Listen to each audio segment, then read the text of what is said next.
আলোচনার বিষয় সুখী দম্পতি। বিষয় কি? কথা বলে না। দম্পতি বোঝেন? বুঝেন? স্বামী আর স্ত্রী বানায় যেজন মিস্ত্রি, সে বড় আজব কারিগর ও মনরে সে বড় কঠিন কারিগর। ঠিক কিনা? পৃথিবীর প্রথম দম্পতি হচ্ছে সাইয়েদনা আদম আলাইহিস সালাম আর হাওয়া আলাইহিস সালাম। পৃথিবীর প্রথম স্বামী আদম আলাইহিস সালাম, প্রথম স্ত্রী হাওয়া আলাইহিস সালাম। ওয়া কুলনা ইয়া আদম উসকুন আনতা ওয়া যাওজুকাল জান্নাহ। আল্লাহ বললেন, আদম তুমি আর তোমার জোড়া বা তোমার স্ত্রী দুজনে মিলে জান্নাতে থাকো। তাহলে ওনারা ছিলেন স্বামী আর স্ত্রী, ঠিক কিনা? তাহলে এই দাম্পত্য সম্পর্কটা এটা জান্নাতি সম্পর্ক। কি সম্পর্ক? উত্তর দিতে হবে। দৌলতপুরের ভাইরা রাগ করছেন আমার সাথে? শীত লাগতেছে? উত্তর দেওয়া যাবে আওয়াজ করে? হ্যাঁ, আওয়াজ করে উত্তর দিবেন, মুখে তালা মেরে বসে থাকা যাবে না। তাহলে পৃথিবীর প্রথম স্বামীর নাম কি? আদম আলাইহিস সালাম। পৃথিবীর প্রথম স্ত্রী হাওয়া আলাইহিস সালাম। এই দাম্পত্য সম্পর্কটা বড় মধুর, বড় গভীর, বড্ড ভালোবাসার। ঠিক কিনা? স্বামী আর স্ত্রী, স্বামী আর স্ত্রী, এই সম্পর্কটাকে আল্লাহ তাআলা কোরআনে পোশাকের সাথে তুলনা করেছেন। কিসের সাথে? পোশাক। আরবিতে বলে লিবাস। আরবিতে কি বলে? লিবাস। আল্লাহ বলেছেন, ও নারীরা তোমরা পুরুষদের জন্য পোশাক, আর ও পুরুষেরা তোমরা নারীদের জন্য পোশাক। পড়েন সুবহানাল্লাহ। পোশাকের বেসিকলি তিনটা কাজ। কয়টা? কেউ কথা কয় না। আরো জোরে বলেন, কয়টা? তো এখন আওয়াজ আসলো থেকে? আওয়াজ করে উত্তর দিবেন, চিল্লায় বলেন পোশাকের কাজ কয়টা? এভাবে শেষ পর্যন্ত খোঁচায় যেন সাউন্ড বের করা না লাগে, স্বপ্রণোদিত ভাবে উত্তর করবেন, ক্লাসের মতো হোক।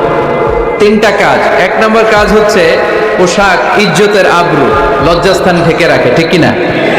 আমাদের লজ্জাস্থান ঢেকে রেখেছে আমাদের পোশাক।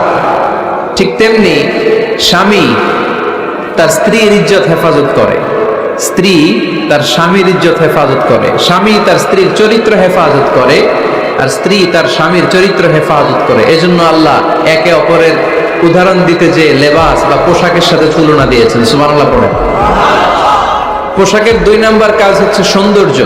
এই যে কত সুন্দর ডিজাইন করা, এমব্রয়ডারি করা পোশাক যখন আমরা পরি সুন্দর লাগে না? তেমনি পুরুষের চোখে নারী সুন্দর, নারীর চোখে পুরুষ সুন্দর, স্বামীর চোখে স্ত্রী সুন্দর, স্ত্রীর চোখে স্বামী সুন্দর। সুবহানাল্লাহ পড়েন। পোশাকের তিন নাম্বার কাজ হচ্ছে কমফোর্ট, আরাম দেয়া, প্রশান্তি দেয়া। শীতকালে এই যে আমরা ব্লেজার পরেছি, জ্যাকেট পরেছি, অনেকে চাদর গায়ে দিয়েছেন, কেউ মাথায় রুমাল দিয়েছেন, কেউ গলায় মাফলার দিয়েছেন, একটা উষ্ণ উষ্ণ আরাম আছে না নাই? আবার গরমের কালে পাতলা সুতি কটনের কাপড় পরলে একটা আরাম আছে না নাই? তাহলে পোশাক পরলে যেমনি আমাদের দেহ প্রশান্ত হয়, আরাম পাওয়া যায়, তেমনি স্বামী স্ত্রীর স্পর্শ পেলে সে আরাম পায়, তার হৃদয়টা প্রশান্ত করে দেয় কে? আবার স্ত্রী স্বামীর সঙ্গ পেলে তার মধ্যে প্রশান্তি এনে দেয় কে? এজন্য রব্বুল আলামিন বলেন, হুন্না লিবাসুল লাকুম ওয়া আনতুম লিবাসুল লাহুন্না। ও দুনিয়ার নারীরা, তোমরা হলে পুরুষদের জন্য পোশাক, পুরুষ হলো নারীদের জন্য পোশাক। সুবহানাল্লাহ পড়েন। পোশাক যেমনি ইজ্জত আবরুর হেফাজত করে, তেমনি স্বামী স্ত্রী একে অপরের ইজ্জত হেফাজত করে। পোশাক যেমনি সৌন্দর্য বাড়ায়, স্বামীর চোখে স্ত্রী সুন্দর, স্ত্রীর চোখে স্বামী সুন্দর। পোশাক যেমনি আরাম দেয়, স্বামী তার স্ত্রীর স্পর্শ পেলে, স্ত্রী তার স্বামীর স্পর্শ পেলে হৃদয়ে প্রশান্তি অনুভব করে। ঠিক কিনা? এজন্য দাম্পত্য জীবন, এখানে স্বামীও আছে স্ত্রীও আছে, ইংরেজিতে বলে কাপল, কাপল লাইফ। এই বিশ্ব সভ্যতা নির্মাণে নারী পুরুষ, স্বামী স্ত্রী দুইজনেরই অবদান আছে না নাই? এজন্য সুনানে তিরমিজির বর্ণনায় আল্লাহর হাবিব সাল্লাল্লাহু আলাইহি ওয়াসাল্লাম বললেন, আন-নিসাউ শাকাঈকুর রিজাল। নারীরা হচ্ছে পুরুষের কাউন্টার পার্ট, নারীরা হচ্ছে পুরুষের পার্টনার, সহকর্মী, সহযোগী। এই বিশ্ব সভ্যতা নির্মাণে শুধু পুরুষদেরই অবদান নাই, নারীদের অবদান আছে না নাই? এজন্য কাজী নজরুল ইসলাম অসাধারণ লিখেছে, এ বিশ্বে যা কিছু মহান চির কল্যাণকর অর্ধেক তার করিয়াছে নারী, অর্ধেক তার নর। তার মানে নর নারী, স্বামী স্ত্রী দুইজনেরই অবদান এই মানব সভ্যতায় আছে না নাই? এই সম্পর্কটাকে আল্লাহ লেবাসের সাথে তুলনা করলেন, মেটাফরিক্যালি, রূপক ভাবে আল্লাহ পোশাকের সাথে তুলনা করলেন।